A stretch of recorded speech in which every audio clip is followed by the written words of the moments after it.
Hello everyone, myself Oman Khan and welcome to my biology classes for class 10th, and today's topic is transportation in plants life processes.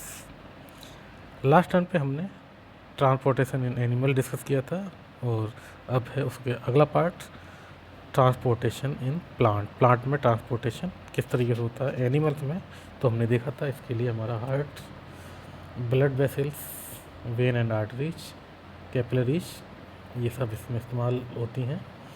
लेकिन plants में तो blood नहीं होता है circulation के लिए, तो कैसे होता है उसमें सारा वर्क देखते हैं इस video. Transport system in plants, all these plants need to carry water. सभी प्लांट्स को वाटर की ज़रूरत होती है, मिनरल्स की ज़रूरत होती है, फूड की, एंड कुछ बेस्ड प्रोडक्ट हैं from one part to the other. ये सारी चीज़ों को एक पार्ट से दूसरी जगह लाने ले जाने की ज़रूरत होती है, तो वो किस तरीके से ट्रांसपोर्ट करते हैं।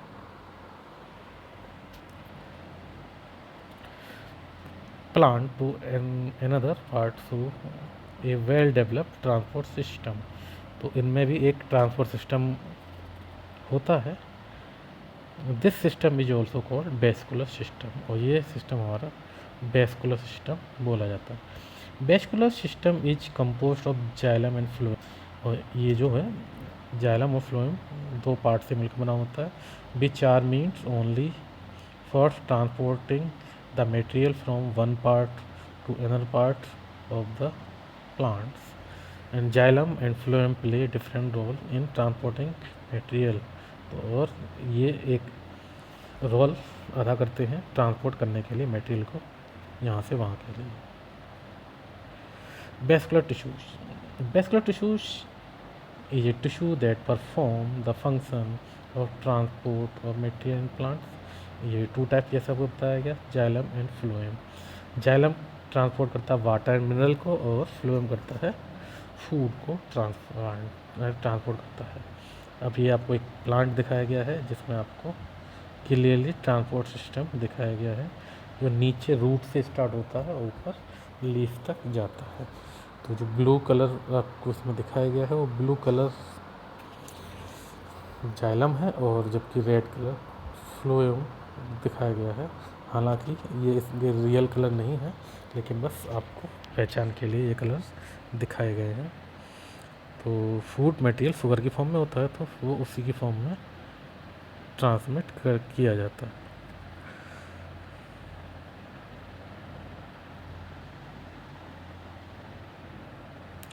And now next, working of xylem and phloem. ये जाइलम फ्लोएम होते हैं, उनकी वर्किंग क्या है।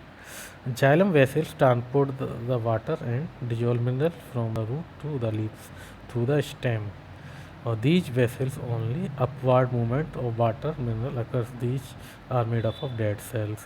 तो जाइलम होते हैं मोस्टली डेड सेल के ही बने होते हैं, और ये क्या करते हैं वाटर और मिनरल को अपवार्ड डायरेक्शन में, यानी नीचे से ऊपर की ओर ले जाते हैं, यानी रूट से सीधे ऊपर लीफ तक ट्रांसफ़र करते हैं। यानी कि ये वन वे है एक तरीके से, नीचे से ऊपर के लिए ट्रांसमिट होते हैं। Phloem vessels are made up of living cell, ये लिविंग सेल्स की बनी होती हैं, which transport food in simpler and soluble form from the leaf to all other parts, यानी कि ये लीफ से फूड को दूसरे पार्ट्स में ले जाती हैं प्लांट के। Transportation of food by phloem is known as translocation, इसको हम ट्रांसलोकेशन भी बोलते हैं। जबकि जाइलम में जो वाटर का ट्रांसफ़र होता है उसे एसेंट ऑफ सेप बोलते हैं। The translocation can be in both upward and downward direction, ये दोनों ही डायरेक्शन में हो सकता है, अपवर्ड भी और डाउनवर्ड भी, ऊपर नीचे दोनों। Vessels of xylem phloem are arrange together in compact masses called vascular bundle, और ये दोनों अरेंज होते हैं वेस्कुलर बंडल की फॉर्म में। ये आपको यहाँ नज़र आएंगे इस तरीके से, वेस्कुलर बंडल आपको फ्लोएम आपको नज़र आ रहा होगा, और इसमें आपको जाइलम भी आपको ये दिखाया गया, फ्लोएम दिखाया गया, ग्रीन कलर का पार्ट फ्लोएम, और इसी से जुड़ा हुआ जाइलम, जो कि आपको ये नज़र आएगा जाइलम पार्ट, ये वाला पार्ट जाइलम नज़र आएगा। बाकी जो स्ट्रक्चर है ये टीएस है, यानी ट्रांसफर सेक्शन। दो तरह का होता है, लॉन्गिट्यूडनल लंबाई में काटते हैं उसको लॉन्गिट्यूड एल एस बोलते हैं, एक टीएस होता है ट्रांसफर सेक्शन जो कि उसके 90 के एंगल पार्ट है, जो लंबाई है उससे भी 90 के एंगल पर उसे बना कर कट किया जाता है तब आता है। जैसे कि आप किसी भी मान लो जैसे लौकी वगैरह है उसको आप कट करिए तो लंबाई में कट करेंगे तो आपको ओवल शेप नज़र आएगी, और जब उसको उसके 90 के एंगल पर काटेंगे लंबाई के तो सर्कुलर सर्कल जैसे आपको रिंग उसमें से निकलेंगे। तो वही रिंग ये है, और हम स्टेम की कटिंग ऐसे करते हैं। तो सबसे पहले क्यूटिकल एपिडर्मिस है, कॉलन कायमा, पैरेन कायमा, फ्लोएम, जो आपने क्लास 9th में पढ़े होंगे स्ट्रक्चर्स। अब हमें बात करनी है जाइलम वेसल्स और फ्लोएम वेसल्स को कि एलएस लंबाई में से काटते हैं तो ये केवल वन वे होता है, वाटर मिनरल को केवल नीचे से ऊपर की ओर ही ले जाता है, जबकि हमारा जो फ्लोएम है वो टू वे होता है और ये फूड को ले जाता है, क्योंकि फूड के साथ साथ थोड़ा वाटर भी होता है, उसको भी ट्रांसमिट करता है। लेकिन यहाँ पर फूड और वाटर है, जबकि यहाँ पर फूड के साथ मिनरल्स हैं जो नीचे से आए हैं। और इसको डिटेल में देख सकते हैं इन इसके टीएस को, और ज़्यादा से देखें तो आपको जाइलम वेसल्स इसमें नज़र आ रही हैं, है ना, और बीच में एक गैप भी नज़र आ रहा होगा, थोड़ा सा गैप आपको ये नज़र आ रहा है, gap where end wall of cell has been lost. यहाँ पर आपको कोई सेल नहीं नज़र आ रही बीच में, यानी कि सेल वॉल नहीं है इसमें। स्पेस कंटेनिंग नो साइटोप्लाज्म, और बीच के स्पेस में ना तो साइटोप्लाज्म ही है इसमें, और thick cell wall containing lignin, ये थिक सेल वॉल है जो लिग्निन को कंटेन किए होती है। और एक थिन एरिया भी आपको नज़र आ रहा है, ये रहा वो थिन एरिया, और thin area of cell wall called pit, इसी को पिट बोलते हैं। तो ये एलएस दिखाया गया है, और इसी का जब ट्रांसफर सेक्शन काटेंगे तो इस तरह से आपको नज़र आएगा, इस तरीके से सेप आपको नज़र आने वाली है और सारी चीज़ें नज़र आएंगी। तो ये हमने देखा जाइलम वेसल्स के बारे में, और यहीं आपको और डिटेल में आपको नज़र आएगा। बीच बीच में आपका क्या है, जो ये जगह है वो खाली रहती है। तो cross wall disappear leaving continuous tube, तो एक कंटिन्यूस ट्यूब की तरह होता है जाइलम वेसल्स।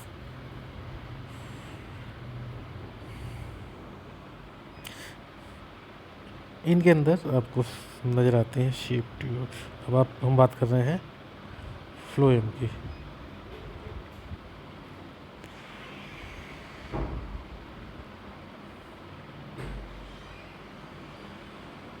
इसमें होती हैं शीप ट्यूब, क्योंकि इसमें क्या होता है थोड़ा फिल्ट्रेशन का काम भी होना होता है, और फिल्टर सीप जो कि काम शीप ट्यूब करते हैं, इन्हीं के ज़रिए हमारा लिक्विड ट्रांसमिट होता है। और ये शीप ट्यूब आपको ये जालीदार ही नज़र आएंगे, देखेंगे तो ये इनके भी एलएस और टीएस आपको दोनों के दिखाए गए हैं। ये होता है sheep tube.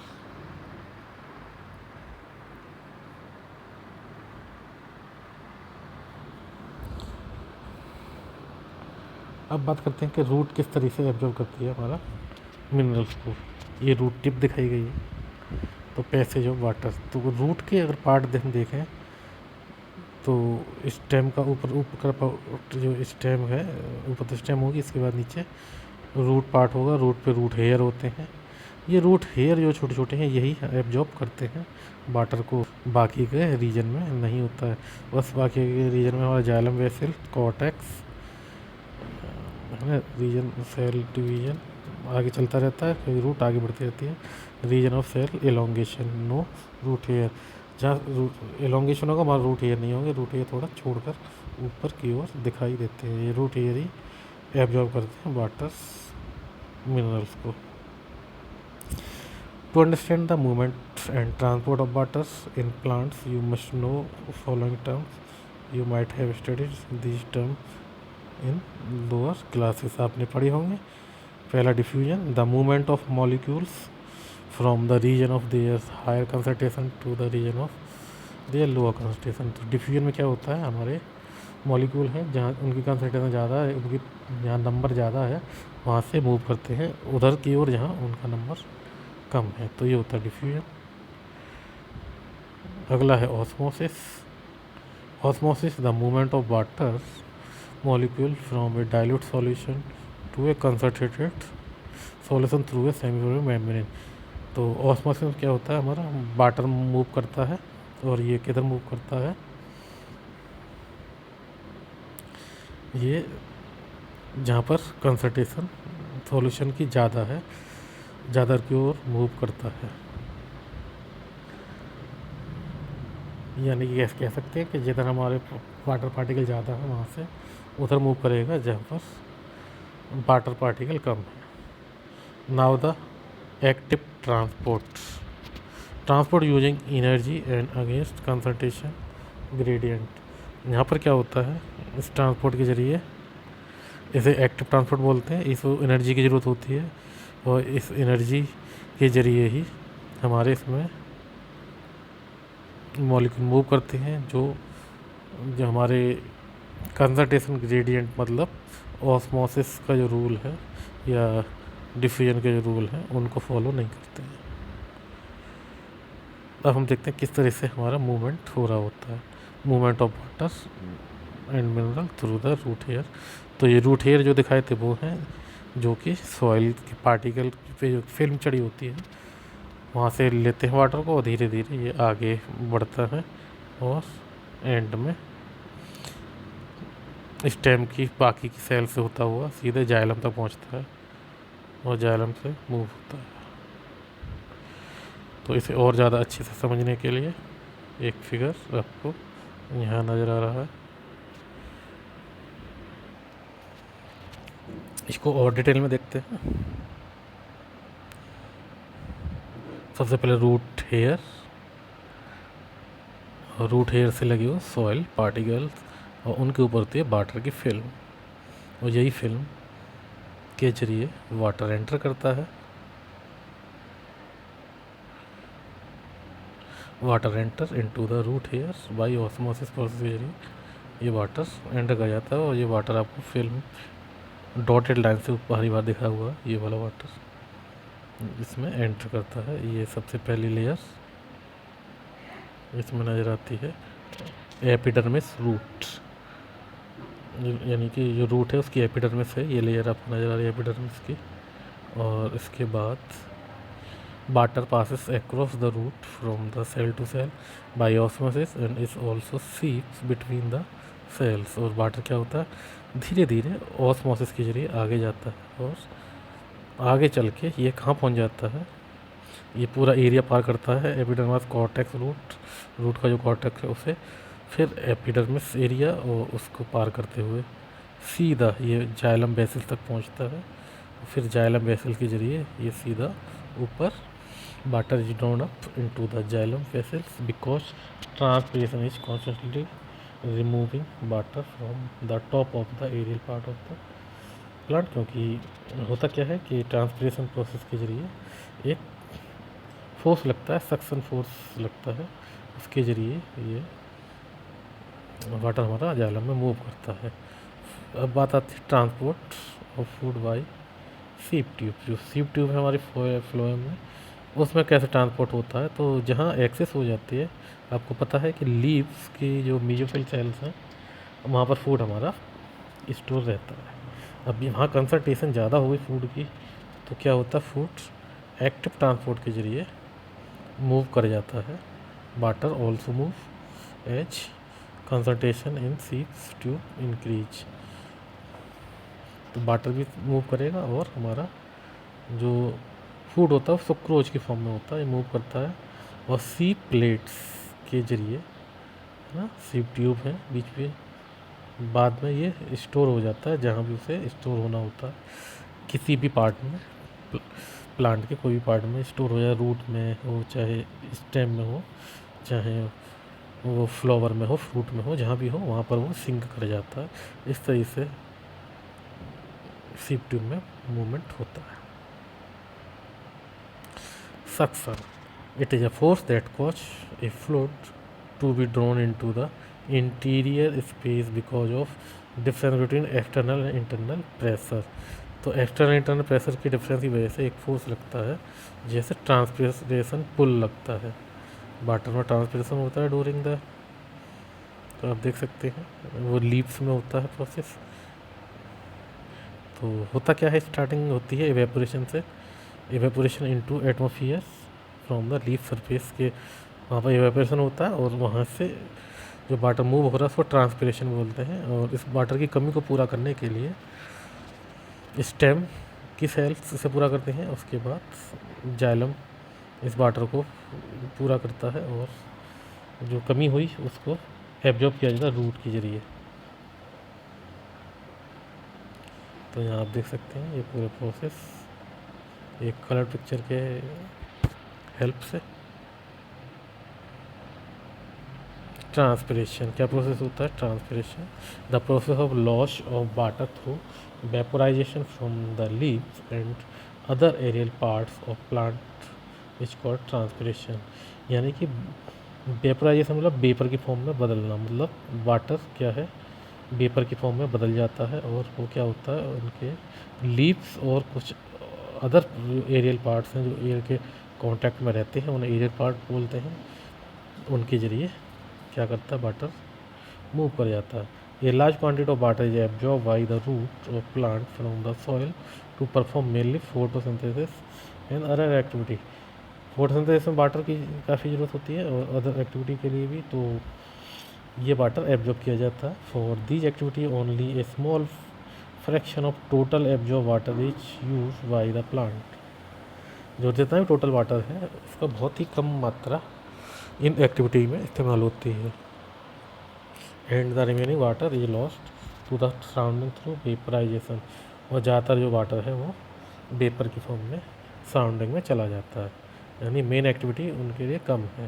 The transpiration occurs through the stomata present in the leaves. अब ट्रांसपिरेशन किस कहाँ होता है, स्टोमेटा में होता है जो लीव्स में पाए जाते हैं। एडवांटेजेस देखते हैं transpiration, it help in the transport of water and minerals in upward direction from the soil to the leaves. क्योंकि एक फोर्स की ज़रूरत होती है वाटर को ऊपर चढ़ाने के, एसेंट ऑफ सेप, यानी कि जो जाइलम से वाटर है जो ऊपर जाता है उसको एक फोर्स की ज़रूरत होती है। वो फोर्स सक्शन की फॉर्म में, सक्शन फोर्स की फॉर्म में ये ट्रांसपिरेशन पुल अचीव करवा देता है। ट्रांसपिरेशन की वजह से ही ऊपर वाटर खींचता है। और दूसरा इसमें सपोर्ट करता है हमारा ऑस्मोटिक प्रेशर, जो ऑस्मोसिस के जरिए लगता है। तो दो फोर्स इसमें वर्क करते हैं। Second, it balance the body temperature. Body temperature को भी ट्रांसपिरेशन से ही बैलेंस किया जाता है। Plant with atmosphere evaporation cause cooling, क्योंकि हमने पढ़ा है कि इवेपोरेशन से कूलिंग होती है। तो लीफ क्या करती हैं, लीफ पर